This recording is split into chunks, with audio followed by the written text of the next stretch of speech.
listeners, welcome back to For Your Insight. Masih bersama saya Okina dan juga Pastor Evelyn. Hai Okina. Hai Pastor. Hai everybody. Kita senang banget karena sudah mulai mendengarkan feedback dari para pendengar setia, dari pembelajaran kita bersama. Lalu juga kita mendapatkan insights apa yang mereka dapatkan, refleksi-refleksi yang dihasilkan, bahkan testimoni-testimoni. Ternyata cukup banyak ya yang belum pernah mengalami belajar Alkitab sedalam ini, dan ini adalah pengalaman yang baru. Jadi apa nih encouragement yang Pastor Rick mau sampaikan kepada mereka yang baru mengalami hal ini? Keep it up, because you're not alone ya. Dilanjutkan perjalanannya, penggaliannya, persekutuannya dengan firman Tuhan, karena mereka tidak sendirian. Betul. We are here to cheer them up, you know. Kita ada di sini untuk jadi tim Hore dan juga sekaligus berjalan bersama-sama. Yes. Dan kita juga encourage untuk bisa dengarkan lagi ya, lagi dan lagi episode-episode sebelumnya supaya lebih mudah diingat dan juga semakin membuat perjalanan belajar itu semakin menyenangkan. Ya. Dan kita masih berada di Injil Matius untuk di musim kali ini. Kayaknya akan cukup panjang ya, Pastor. Nih kira-kira berapa episode ya kita akan habiskan? Karena ada yang satu pasal saja, itu kita 2 episode. Jadi jangan-jangan kalau Matius tuh 28 pasal, kita bisa 56 episode. Wah, tapi paling tidak di akhir dari nanti episode-episode ini, kita semakin punya pengenalan yang lebih dalam akan Tuhan dan diri kita sendiri, berangkat dari Injil Matius. Well, kalaupun dia jadi berapa tadi 56 kemungkinan. Kalau misalnya satu pasal 2 kali 2 episode. Right. Salah satu guru Alkitab ya, saya pernah baca juga ya. Dia sharing bahwa gereja mereka komit untuk mempelajari salah satu dari buku di dalam Alkitab, dan saya nggak ingat tuh mereka ambilnya buku apa ya, either the Gospel atau surat Rasul Paulus, tapi it took them 2 or 3 years. Wow. One book. Untuk satu buku. Wow. Ya, so kita melihat, saya waktu membaca itu, this is like, saya baca itu mungkin 3 tahunan lalu ya. Saya waktu itu berpikir, how can you study atau mengulik ya, dan belajar, bersekutu dengan satu buku di antara 66 buku di Alkitab, and spend like 2 to 3 years in that, gitu kan. Itu kira-kira respon saya waktu itu, berpikir kurang lebih 3 tahun yang lalu. Tapi by today, kalau kamu tanya sama saya ya, saya bisa pahami itu. I mean, kita sekarang baca Injil Matius ya. Matius ini mulai saya bersekutu dengan Injil Matius. This is not to compare dengan the daily reading of the Bible ya. Tapi Injil Matius, it is already almost a year.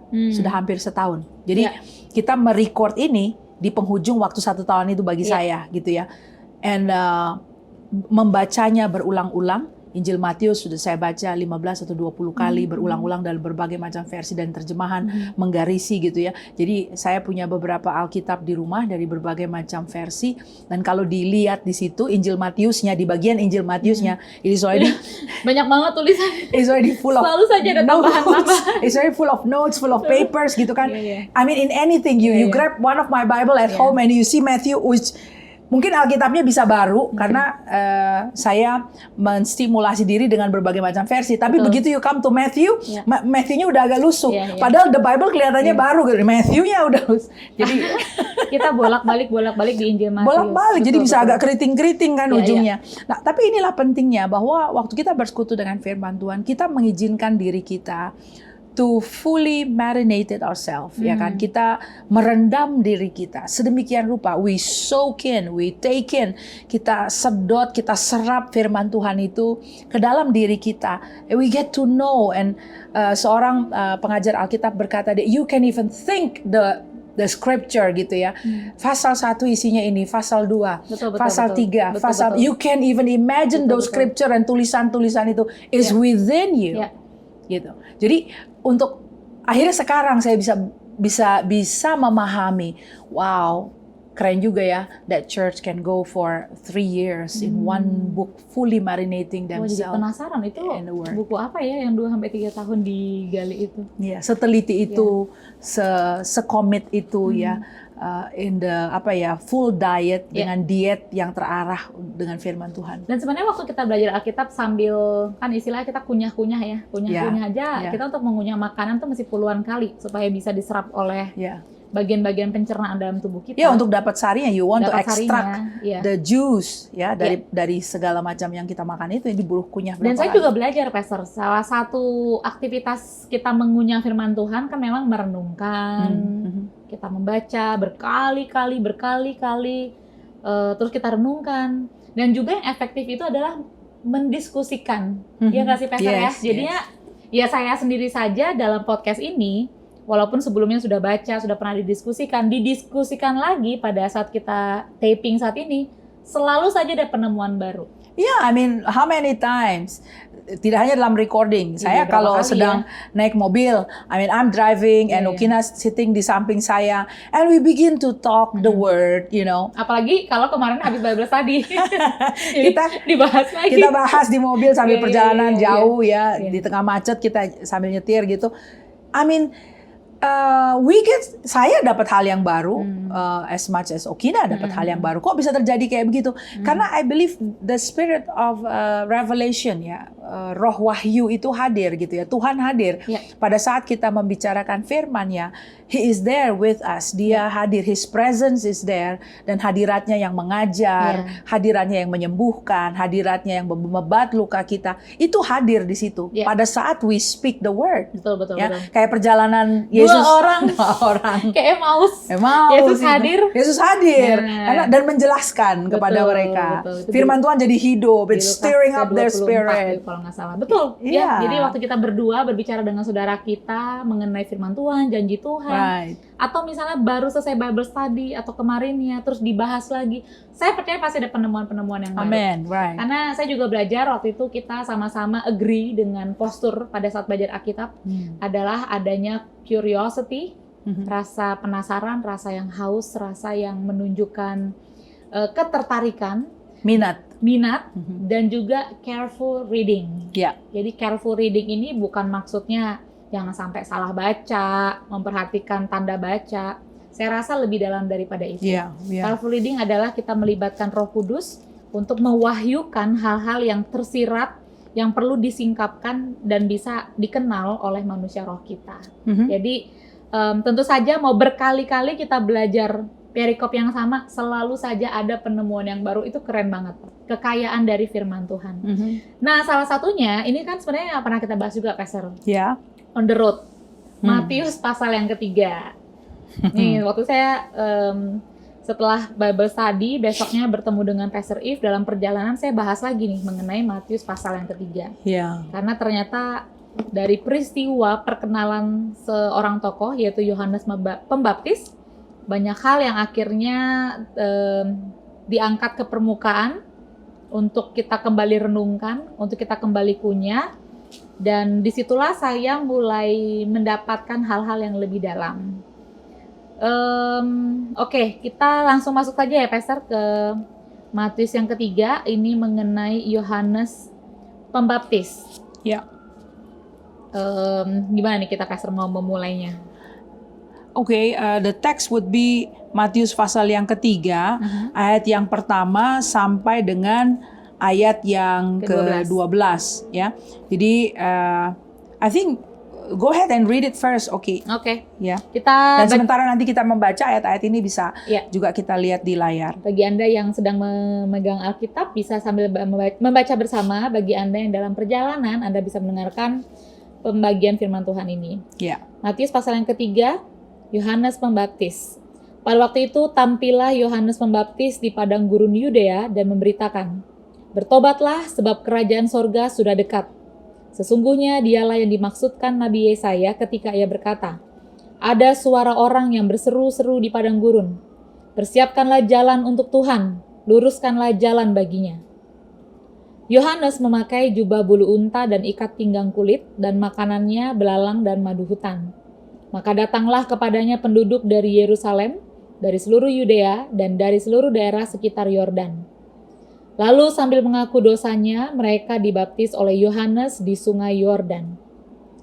Tetapi waktu ia melihat banyak orang Farisi dan orang Saduki datang untuk dibaptis, berkatalah ia kepada mereka, "Hai kamu keturunan ular beludak, siapakah yang mengatakan kepada kamu bahwa kamu dapat melarikan diri dari murka yang akan datang? Jadi hasilkanlah buah yang sesuai dengan pertobatan. Dan janganlah mengira bahwa kamu dapat berkata dalam hatimu, Abraham adalah bapak kami, karena aku berkata kepadamu, Allah dapat menjadikan anak-anak bagi Abraham dari batu-batu ini. Kapak sudah tersedia pada akar pohon, dan setiap pohon yang tidak menghasilkan buah yang baik, pasti ditebang dan dibuang ke dalam api. Aku membaptis kamu dengan air sebagai tanda pertobatan, tetapi ia yang datang kemudian daripadaku lebih berkuasa daripadaku, dan aku tidak layak melepaskan kasutnya. Ia akan membaptiskan kamu dengan Roh Kudus dan dengan api.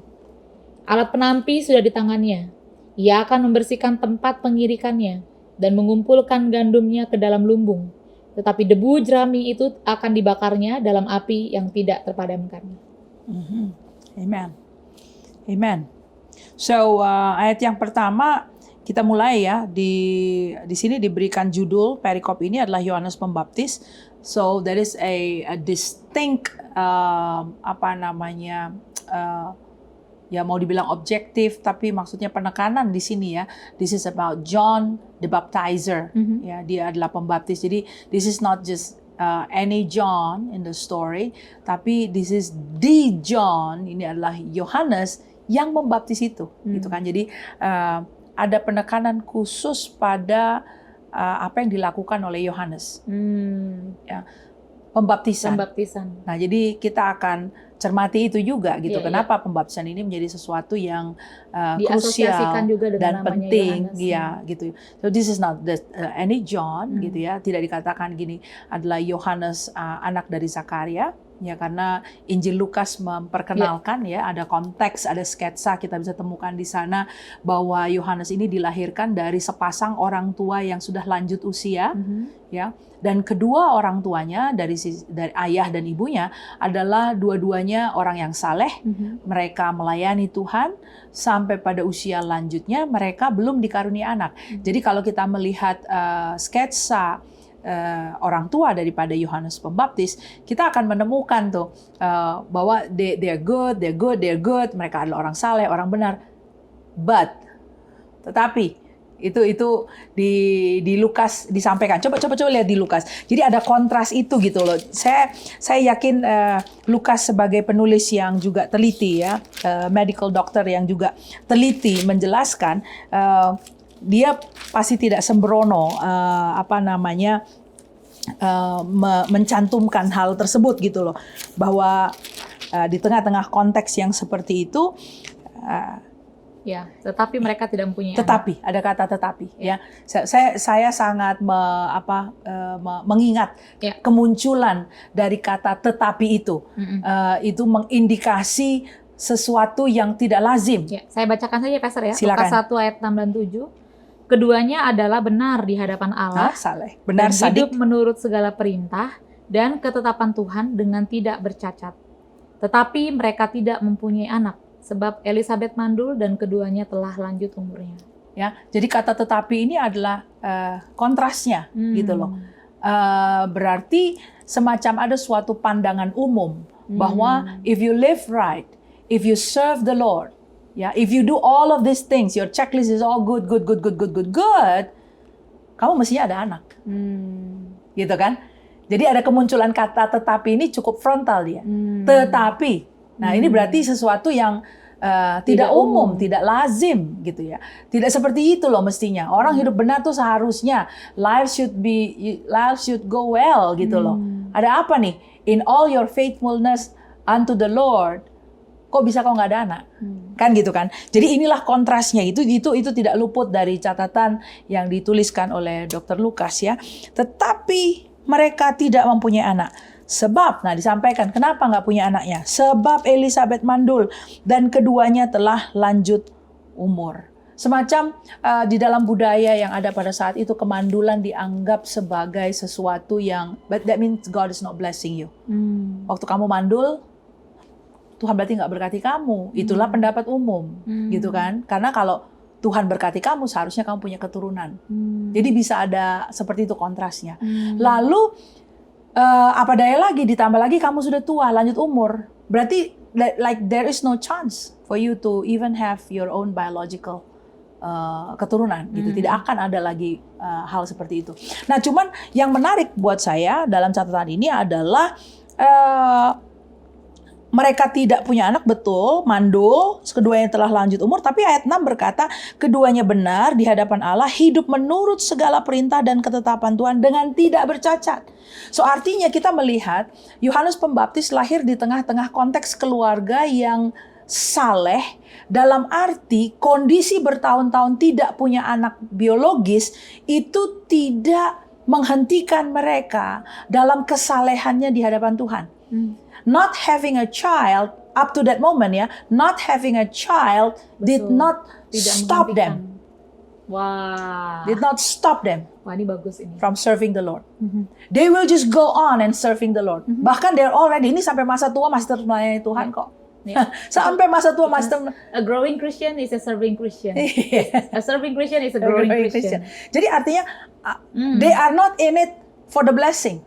Betul. That's it. They are not Betul. in it for the blessing. Ada tidak ada. Ada tidak ada. Mereka melayani Bakal Tuhan kasih anak atau tidak kasih anak. Wow. They are pursuing the Lord Dr. sampai masa Dr. Lukas tuanya. menuliskannya ya. Itu catatan teliti dari Dr. Lukas. And that at that point waktu mereka udah lanjut usia, at that moment Tuhan buka berkati. rahimnya, Tuhan berkati. Wow. Jadi kan artinya ya kalau masih muda-muda aja nih ya usianya, belum sampai lanjut pun umurmu, lalu belum mendapat keturunan, apa salahnya untuk tetap terus setia pada Tuhan? Betul. Tetap layani Tuhan. Betul. Tidak kau kurangi kesalehanmu. Betul. Tidak kau kurang. Jangan sampai kerajinanmu kendor. Tetap kerjakan keselamatan dengan takut dan gentar. Ya. Nah, itu satu hal. Nah, Yohanes Pembaptis ini dilahirkan dalam konteks keluarga yang seperti itu. Keluarga yang saleh. Ya, dan kalau kita lihat dari catatan Lukas, itu both parents, ya, dari sisi ayah dan dari sisi ibu, dua-duanya dari keturunan imam. Ya, jadi di sini kita lihat Zakaria dari rombongan Abia, dia adalah imam, betul ya? Ya. Seorang imam dari bernama Zakaria dari rombongan Abia.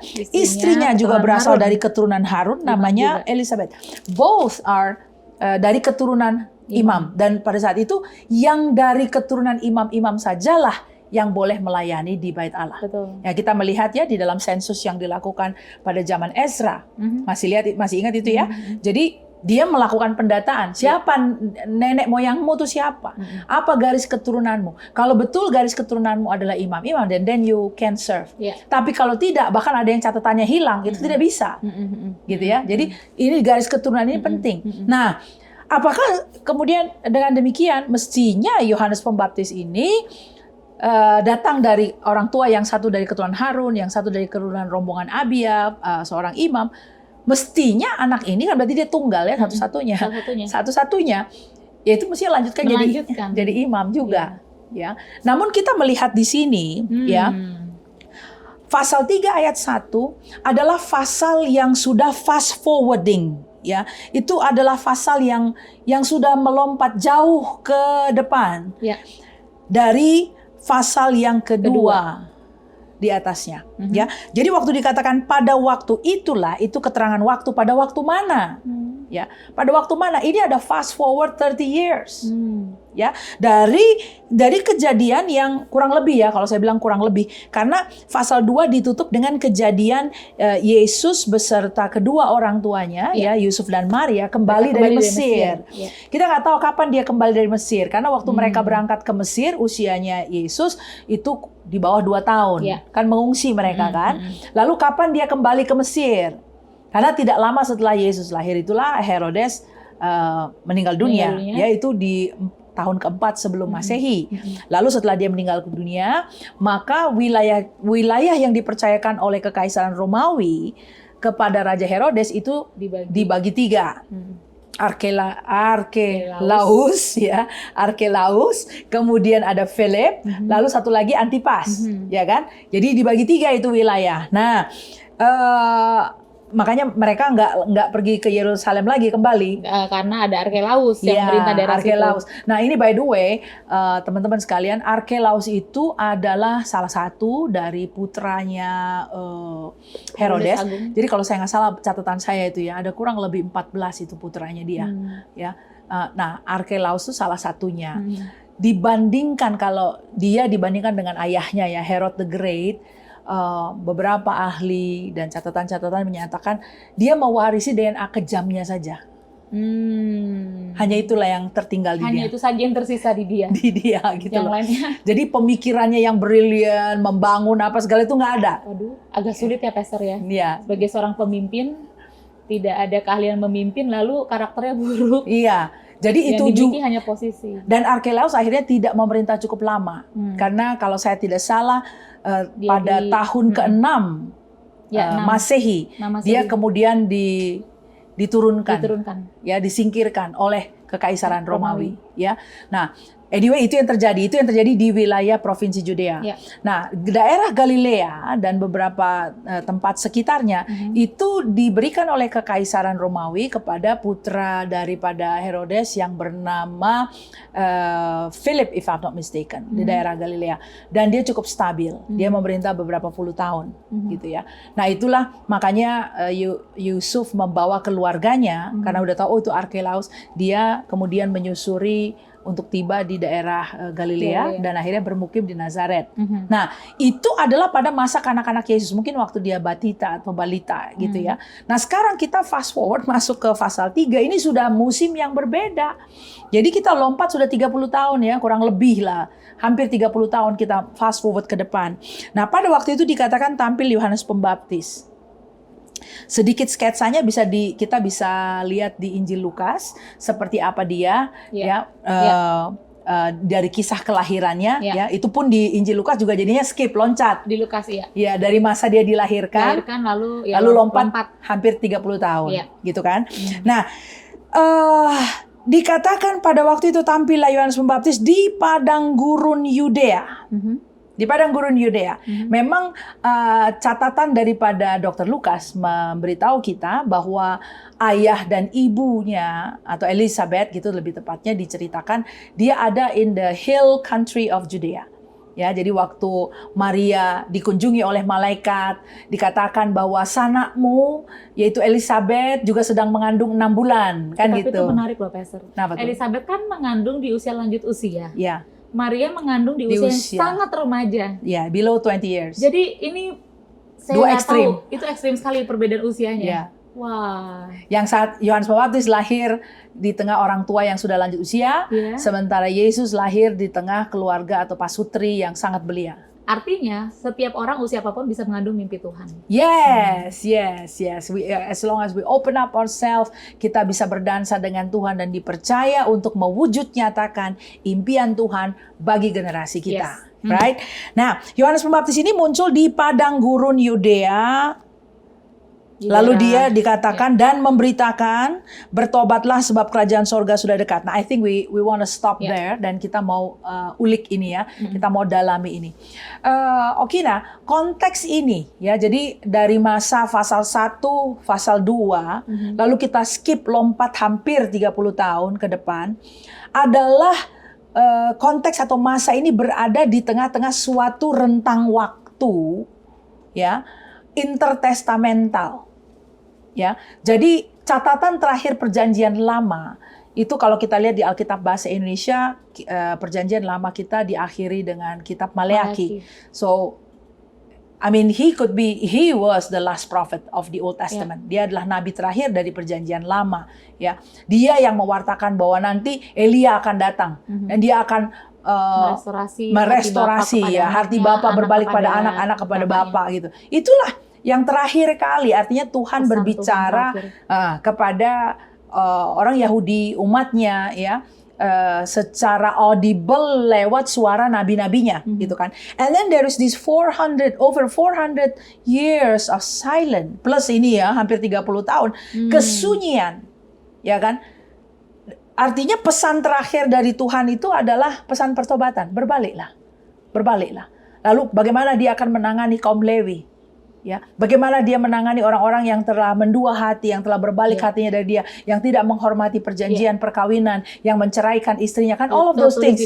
Yes, Maleaki. Itu adalah Tuhan terakhir. Artinya God is very grieved and concerned. Tuhan itu berduka hati gitu ya melihat kondisi umat pilihannya yang katanya akan menjadi harta milikku, milik kesayanganku. Umat kesayanganku. Iya kan?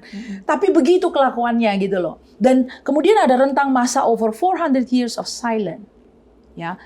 Tentu bangsa Israel menanti-nantikan apa perkataan Tuhan buat kita. Ya. Tuhan berbicaralah. Karena penjajahan kemudian mereka kan berganti-ganti penjajahnya. Berganti-ganti. Dan sekarang mereka ada pada episode di mana mereka dijajah oleh Kekaisaran Romawi. That's the biggest at that time. Ya, dengan wilayah yang begitu luas. Tapi tetap aja dalam kondisi terjajah. Sekalipun ada raja, itu raja boneka. Ya kan? Ada pajak di mana-mana. Ya, life is tough gitu loh. Berbicaralah Tuhan. Ada keinginan untuk Tuhan berbicara gitu kan. Nah, di tengah-tengah gaya hidup dan kalau mau dibilang apa mereka jadi sangat sekuler ya. Apakah kemudian kebudayaan Yunani mempengaruhi? Iya, yang kemudian diadopsi oleh Kekaisaran Romawi, Helenisme ya. Itu merasuk ke dalam sendi-sendi hidup bermasyarakat. Sudah kemudian banyak toleransi-toleransi yang dilakukan, beradaptasi dengan lingkungan, pendidikan, all of those things ya kan. Kemudian kelembagaan keagamaan yang ada di Bait Allah yang kemudian sudah morat-marit ya, karena sampai pada saat itu kalau kita mengerti apa yang terjadi di masa intertestamental, kita melihat bahwa garis keimaman itu sudah tidak pure lagi because they want to serve the Lord. Itu menjadi satu posisi yang bisa diperjualbelikan. Itu adalah posisi politik. Ya, siapa golongan yang bisa membayar bawa upeti mungkin lebih banyak, itulah golongan yang kemudian ditunjuk. Bahkan raja Herodes bisa menunjuk siapa yang jadi imam. Bagaimana? Orang Yahudi aja bukan kok kamu. Kan gitu. Jadi sudah korup. Betul-betul korup kondisinya.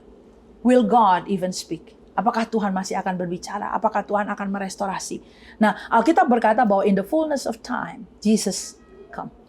Pada saat setelah genap waktunya. Genap tuh apa? Genap tuh apa? Kondisi yang sudah gelap ya. Kalau kita melihat nubuat Nabi Yesaya ya di pasal yang ke-60. Bangkitlah sebab terangmu datang. Ya, bangkitlah. Nah, kegelapan sudah menutupi bumi. Kekelaman menutupi bangsa-bangsa. Kan itu Yesaya pasal yang ke-60. Nah, Israel sebagai yang seharusnya menjadi terang Tuhan, yang seharusnya menjadi mercusuar, yang seharusnya menjadi garam dan terang, ya kan? Itu makanya Yesus bilang kalau garam itu udah nggak asin lagi mau diapain, itu loh. Ya, jadi fungsi bangsa Israel, umat kesayangan Tuhan ini sudah betul-betul mereka pun menjadi gelap. Kita bisa tahu kekelaman itu sekelam apa atau gelap itu segelap apa pada saat bait Allah pun cemar. Ya, pada saat bait Allah pun cemar. Kita bisa melihat ya pada saat pemberitaan Yesus dilahirkan di pasal yang kedua ya, kita baru bahas di episode sebelumnya. Imam kepala dan ahli-ahli Taurat di Yerusalem tidak tergerak hatinya untuk berangkat ke Bethlehem mendampingi orang-orang Majus. Disitulah tempat nubuatan itu digenapi ya. Betul. Jadi artinya kalau imamnya saja sudah korup, sekorup apa bangsa itu? Masyarakatnya sekorup apa? Kalau bait Allah sudah segelap itu, karena orang-orangnya, ya, bukan karena nggak ada cahaya, bukan karena nggak ada lampu, ya, orangnya. Kalau orangnya sudah tidak tergerak, tidak ada hormat, takut akan Tuhan, kira-kira masyarakat akan segelap apa? Corruption sekorup apa? Kalau imamnya saja sudah seperti itu. Betul. Nah, dalam kondisi yang segelap ini, itu ya. correct, yes. Masihkah Tuhan akan berbicara? Kan begitu. Berarti kita lihat tadi saya soroti dari suatu rentang waktu ratusan tahun ya. Kemudian kita melihat kondisi yang terjadi pada saat itu yang sangat-sangat gelap gitu. Lalu ya Tuhan berbicara. Nah, Tuhan berbicara selalu dia pakai bejananya. Ya. Nah, bejananya di sini is John. Yohanes, ya. Seseorang suara Tuhan setelah anak tunggal ratusan tahun yang lahir dari keturunan imam. Apakah dia juga imam akhirnya? But he is serving not at the temple. He still function as a priest. Ya. He speak on behalf of God. Yeah. Yeah. He represent the people of God before God. Ya kan? Jadi dia berbicara dan Tuhan mempersiapkan hambanya ini. Ya, dia mempersiapkan bejananya ini gitu loh. Di mana dia dipersiapkan? Dikatakan bahwa dia itu ada di padang gurun, Gi. Ya. Jadi tampillah ini bicara mengenai seseorang yang being launched. Ya, dia muncul, dia tampil gitu kan, dia dimunculkan gitu kan, dan kita mau pikir kalau sudah hampir 30 tahun kau diperam gitu kan, kira-kira kemunculanmu akan di mana? Harusnya di tempat yang banyak orangnya, yang rame lah, gitu kan, yang rame, yang dapat mendapat perhatian orang banyak. Right. And if you are going to correct, kalau kamu ingin mengkoreksi suatu sistem keagamaan ya, dalam hal ini praktek-praktek yang terjadi di Bait Allah, ya muncul aja di Bait Allah gitu. Iya, tapi enggak. Ya, dia ada di padang gurun ya. I think Injil Lukas berkata seperti itu ya. Coba find it out. Jadi kalau kita lihat di Injil Lukas, bagaimana dia kemudian lahir ya, dia lahir, kemudian Alkitab di Perjanjian Baru di Injil Lukas itu menjelaskan bagaimana Yohanes ini dia kemudian dibesarkan oleh orang tuanya dan memang dikatakan pada ayat yang kedua ya. Lukas pasal yang ketiga, pada waktu Hanas dan Kayafas menjadi imam besar, datanglah firman Allah kepada Yohanes, anak Zakaria di padang gurun. So the word of God came to John in the wilderness. So he was in the wilderness when the word of God came to him. Dia dalam positioningnya adanya di wilderness, Ki. Dan disitulah firman Tuhan datang. Saya katakan begini, banyak orang despise wilderness. Nah, wilderness ini kan kita juga mesti cermati ya. Wilderness ini apa? Ya, kata aslinya adalah eremos. Eremos itu kalau kita lihat pemaknaannya ini, by the way, teman-teman bisa menggunakan Blue Letter apps. Ya, itu aplikasi. Ya, Blue Letter Bible apps. Bisa di handphone. Right. Ya, ada di browse juga bisa. Blue Letter Bible. Nah, ini saya perkenalkan aplikasi ini biar kita bisa belajar Alkitab bareng-bareng gitu ya. Nah, jadi wilderness ini kata aslinya adalah eremos. Dia merujuk kepada tempat memang secara geografis ya, tempat-tempat yang sunyi.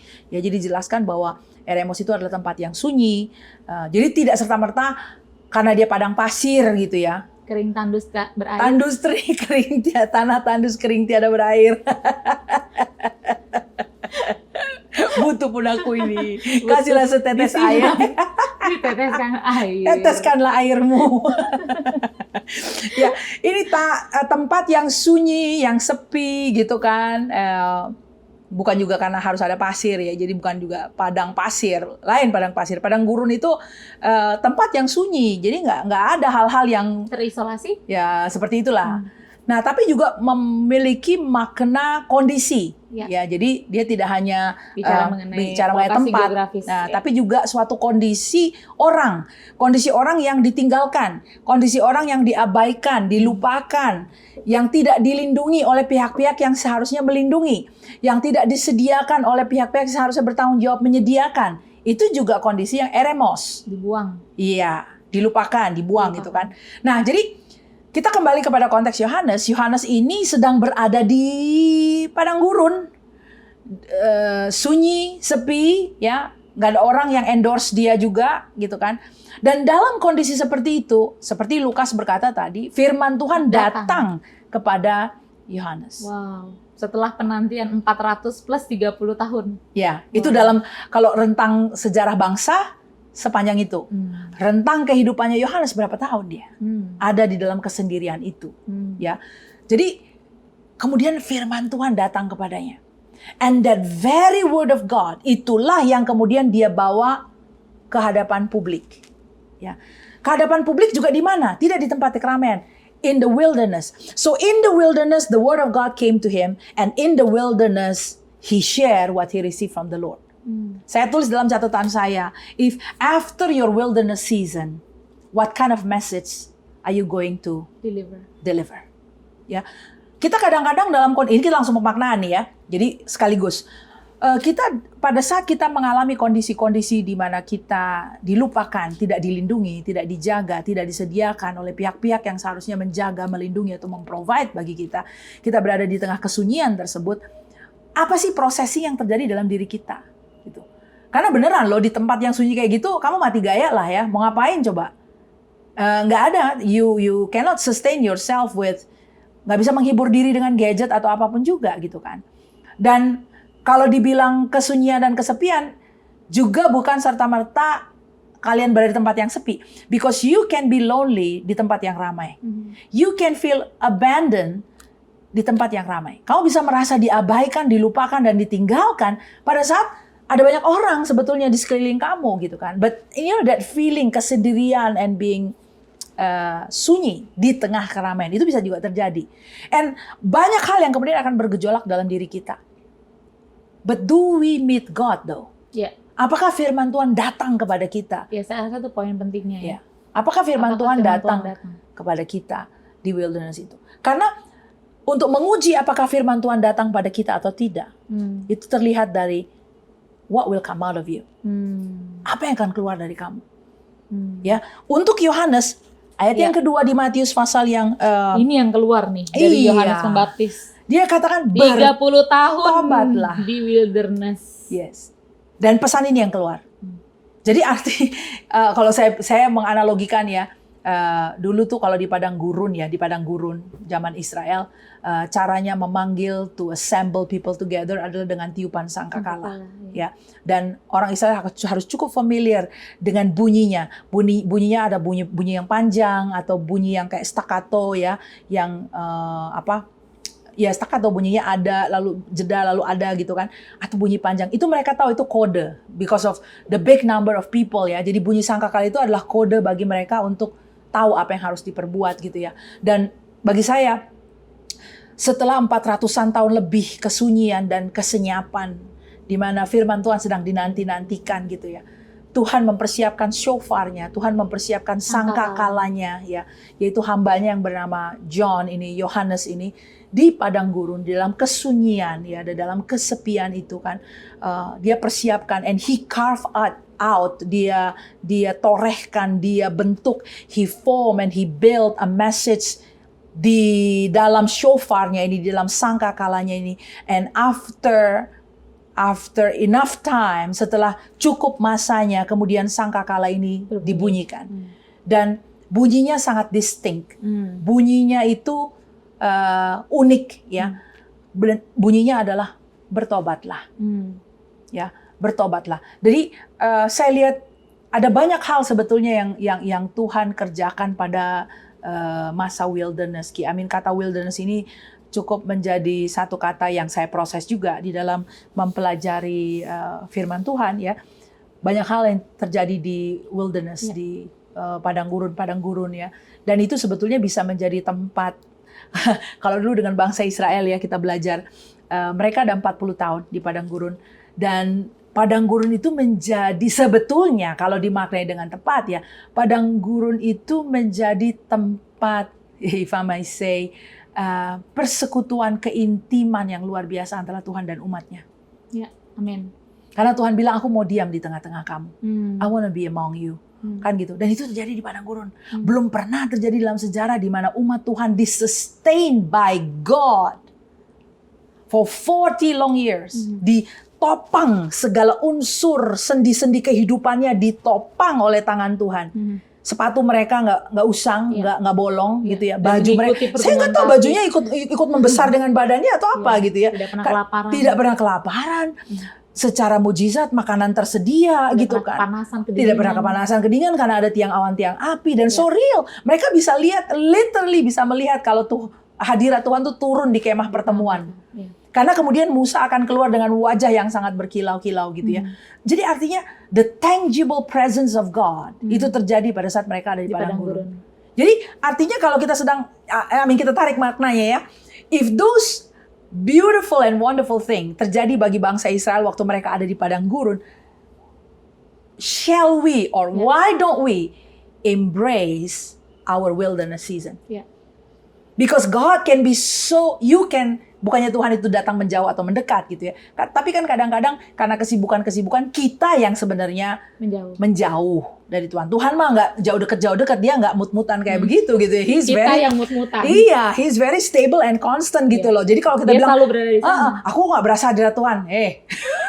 Di mana kau berada gitu kan? Tuhan he is stable, he is constant gitu. Kita yang kesibukan, kita sangat sibuk gitu. Kayaknya setelah ini kita kalau membaca dan bertemu kata lokasi padang gurun akan berbeda ya melihatnya ya. Iya, kita kayak Hagar di padang gurun juga dia bertemu dengan bangsa Israel juga di padang gurun. Right. Padang gurun akan menjadi sebuah tempat yang berbeda setelah kita belajar. Iya, and we don't despise wilderness season jadinya kan. Jadi orang bilang, ya gue lagi perlu embrace ya dalam kehidupan orang-orang ya gue lagi di padang gurun nih. Kayak padang gurun tempat nista sekali gitu. Padahal kita melihat lawatan Tuhan dan keintiman terbangun antara Tuhan dan umatnya, antara Tuhan dengan individu-individu yang dia giring ke padang gurun ya. For the greater assignment or the next assignment yang Tuhan akan berikan bagi orang tersebut. Dan coba lihat deh dalam catatan-catatan di Alkitab berapa banyak tuh hamba-hamba Tuhan yang kemudian perlu menjalani wilderness season before there is an exposure atau before there is an assignment. Setelah pasal 3, pasal 4 kan ya Pastor ya? Iya. Yesus juga dibawa oleh Roh Kudus ke padang gurun. Iya, untuk dicobai oleh. Iya, tapi kemudian kita lihat catatan awalnya dibawa oleh Roh Kudus, dipimpin oleh Roh Kudus. Jadi jangan kitanya yang bawa diri kita ke padang gurun. Iya, jadi aku mau coba-coba nih jajal-jajal. Harus menjadi bagian dari formasi kita. Betul. Dalam mengikut Tuhan. Jadi jangan dibikin-bikin padang gurunnya.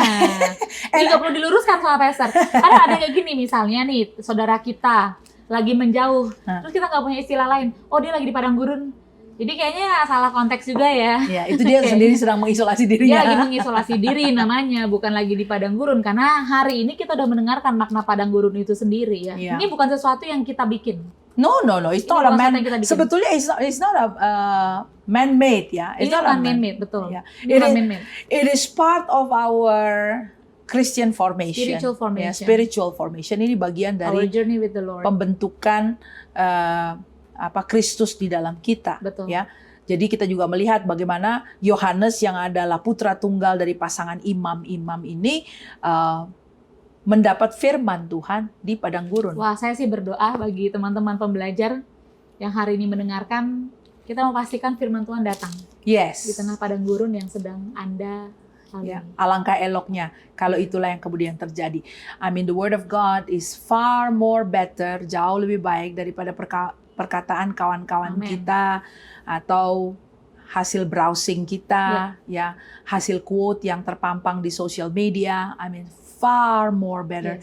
Karena memang ya kita di-sustain, kita ditopang oleh kekuatan kuasa firman Tuhan gitu ya. Nah, jadi kembali kepada Yohanes tadi, kita bisa tanyakan kepada diri kita, after my wilderness season, what kind of message come out of me? Bunyi macam apa yang akan keluar? Ini toa nih, bunyinya apa? Begitu selesai masa padang gurunmu, tapi dari bunyinya itulah orang akan tahu, lu beneran ketemu Tuhan gak sih di padang gurun? Who do you meet, man? Lu ketemu siapa? Kamu ketemu siapa di padang gurunmu?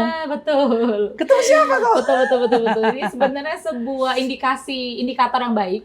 Jadi kalau misalnya teman kita atau kita sedang berada di padang gurun, perlu dievaluasi apa yang keluar dari ucapan, perkataan, perbuatan. Kalau agak-agak nyakitin gitu, oh belum ketemu Tuhan. Berarti firman Tuhan belum datang atau belum diterima dalam hatinya. Iya. Ya. Agree. Okay. So itu mengenai wilderness ya. Jadi kemudian juga mengenai wilderness adalah dikatakan di sini dia tampil lalu dia beritakan bertobatlah sebab kerajaan sorga sudah dekat. Ya, kemudian kita melihat di situ bahwa ayat 5 ya, maka datanglah kepadanya, ya, datanglah kepadanya penduduk dari Yerusalem, dari seluruh Yudea dan dari seluruh daerah sekitar Jordan, lalu sambil mengaku dosanya mereka dibaptis oleh Yohanes di Sungai Yordan. People came to him, ya. Tadi saya katakan yang dia serukan adalah seruan pertobatan, Ki, dan dia sedang melakukan seruan pertobatan yang sebetulnya menegur, menghardik ya kecenderungan hati dari orang-orang Yahudi, ya dari itu kan pertobatan nasional mestinya ya. Ini adalah suara pertobatan yang dia serukan untuk assemble the people of God, Yang untuk sebenarnya berbalik kepada Tuhan. sama dengan suara yang disuarakan oleh Nabi Maleaki. Ya, ya, sama seperti yang disuarakan oleh Ezra, oleh Nehemia. Jadi this is the unfinished business. Betul. Nah itu kita ke sana Pastor arahnya. Ya, this is the unfinished business. Tuhan masih follow up hal-hal yang belum usai. Right. Yang belum selesai. In my note, when this thing was revealed to me, waktu kemudian hal ini tersingkap ya, I begin to see the connection. Hati saya tuh jadi apa ya, sangat haru biru gitu ya. I thought God is so mindful ya. Dia tidak akan Sangat mindful. Let it go dalam arti gini loh. Ignorant. Gini, karena di dalam menjalin hubungan, kan ini kan hubungan hati ke hati ya. Kita mesti lihat kalau mau memahami itu kita mesti kembali ke masa perjanjian lama, all the way ke kejadian keluaran gitu ya. Apa sih maksud Tuhan? Ya seperti apa dia kerinduan hatinya Terhadap umat pilihannya, umat kesayangannya. Betul. Jadi kalau saya katakan Tuhan itu adalah kekasih yang in hot pursuit on His beloved. Jadi dia itu adalah kekasih yang kekeh memperjuangkan kesayangannya gitu loh. Sehingga dia tidak membiarkan there are issues that is unsettled between him and his beloved. Ya, I mean ini juga salah satu yang kita perlu pahami mengenai karakteristik Tuhan gitu ya. Dia nggak mau ada isu apapun yang menghalangi antara dia dengan kita. So those things He will address. Ya, those things He will address. Sehingga this is an unfinished business dari masa berapa tahun lalu? 400-an tahun yang lalu. Itu teguran terakhir dari Maleaki. Gitu loh. Maksudnya kita bisa lupa. Ini sudah keturunan keberapa? Ini sudah kalau orang Batak bilang ini opungnya opungmu, kan mungkin kalau begitu. Kalau 400 tahun udah 10 generasi. Udah berapa itu kan dari nenek moyangmu yang kesekian keberapa? Dan manusia kecenderungannya ya udahlah gitu. Iya. Jadi artinya yang mendengar langsung seruan udah nggak ada. Degup hati Tuhan lewat suaranya Maleaki. Itu keturunan keberapa? Dari orang-orang ini. Kan begitu. And kita pikir Tuhan akan let it go, biarkan begitu saja sama seperti kayak orang nyapu-nyapu, debu-debu kotoran kita taruh aja di bawah karpet, di bawah sofa aja nggak kelihatan orang. Tapi nggak bisa, mata Tuhan menyelidiki hati gitu. Sehingga dia tetap minta itu dibereskan, bertobatlah, He revisit gitu loh. Those things has to be clear and done and clear with. Itu mesti dibereskan gitu loh. Bertobatlah. Jadi kita lihat di sini itu yang pertama, yang kedua. Orang-orang datang kepada Yohanes gitu ya. Jadi dia tidak bicara di tengah pusat pemerintahan atau di tengah institusi, the structure keagamaan itu ya. Dia bicara di padang gurun, datanglah firman Tuhan ya. Dia di padang gurun memberitakan di padang gurun dan orang datang ke dia. Artinya gini Ki, hanya orang yang mau serius tuh yang mau datang. Iya, karena ini padang gurun. Iya, tidak ada tidak ada elemen-elemen penggembira, tidak ada kudap-kudapan, tidak ada lampu, tidak ada foto-foto, tidak ada apa-apa. Di tempat kesunyian itu dia berteriak di situ, dia memberitakan ya. Dan orang-orang yang serius, yang mau datang ke tempat seperti itu. Betul. Tidak ada lagi elemen-elemen pendukung that would sustain, that would menghore-horekan gitu kan, yang bikin seakan-akan ini adalah hal yang rohani, mesti begitu. Itu semua ditinggalkan. Just the very word of God. Bertobatlah sebab kerajaan Allah sudah dekat. Dan itulah kemudian yang akhirnya menyaring ya, siapa orang yang sungguh-sungguh mau mencari. Dengan orang yang tidak mau mencari tidak akan meninggalkan. Orang yang mencari, orang-orang imam kepala dan ahli Taurat kan tetap aja dia ada di Yerusalem, tidak mau beranjak sedikit. Kan tadi Pastor Rif bilang Yohanes Pembaptis mengeluarkan distinct sound. Iya. Nah, distinct sound ini suara yang berbeda yang mengenai pertobatan. Betul. Berarti mereka yang datang adalah mereka yang bisa membedakan dan yang tahu, bisa menyambut nomor dan satu. menyambut. Jadi artinya waktu dikatakan bertobat mereka nggak tambeng. Iya. Waktu dibilang bertobat nggak langsung pasang nggak mau nih. Memang mereka tahu itu pesan untuk mereka dan mereka Iya. merespon. Dan ini yang kemudian mereka bertobat. Nah, apa tandanya bahwa mereka adalah orang-orang yang menyambut pesan Tuhan? Kan nggak enak didengar telinga ya. Waduh, udah di padang gurun terus bertobat. Maksudnya gimana? Bertobat itu kan artinya berubah pikiran dan tinggalkan perilaku-perilaku yang kehidupanmu yang lama. Dan ikutlah Tuhan dengan sungguh-sungguh. Karena ini menyambut kerajaan. Ya, nanti ini mungkin di seri berikutnya kali kita akan ngomong mengenai the distinct sound ini ya. Tetapi orang-orang yang meresponi itulah yang kemudian mengaku dosanya. Mengaku dosa berarti you are confessing your sin. Kamu melihat perilaku dan kondisi hidupmu, tindak tandukmu. Apa yang kau lakukan sehari-hari itu bertolak belakang dengan apa yang Tuhan kehendaki. Mereka mengakui itu, lalu kemudian mereka dibaptis oleh Yohanes ke Sungai Yordan. But maybe wrapping it up for this episode, Ki, on that wilderness thing.